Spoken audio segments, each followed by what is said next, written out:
দ্বিতীয়বারের মতো বিশ্বকাপের ট্রফি গেল স্পেনের ঝুলিতেই 1-0 গোলে আর্জেন্টিনাকে হারিয়ে বিশ্বকাপ জয়ী স্পেন। ইউরো কাপের পর 26-এর ফুটবল বিশ্বকাপের খেতাব পেল স্পেন।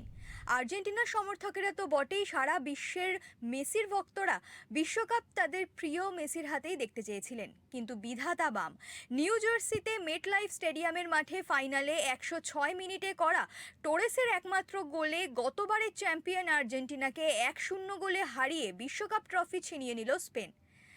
লামেইনে ইয়ামালের থেকে বল পেয়ে পেড্রো পেরো ক্রস ভাসিয়েছিলেন আর্জেন্টিনা বক্সে। সেই বল ব্যাক হেডে পেছনে নামিয়ে দেন নিকো উইলিয়ামস।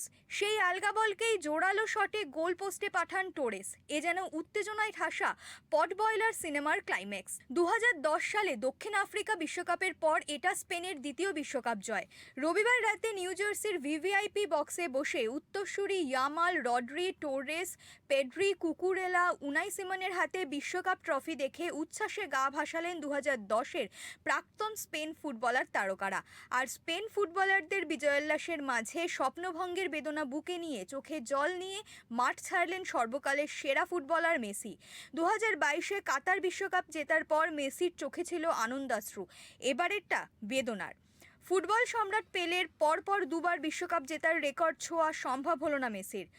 39 বছর বয়সী বিশ্ববরেণ্য আর্জেন্টাইন ফুটবলারের হিসেব মতো এটাই ছিল শেষ বিশ্বকাপ।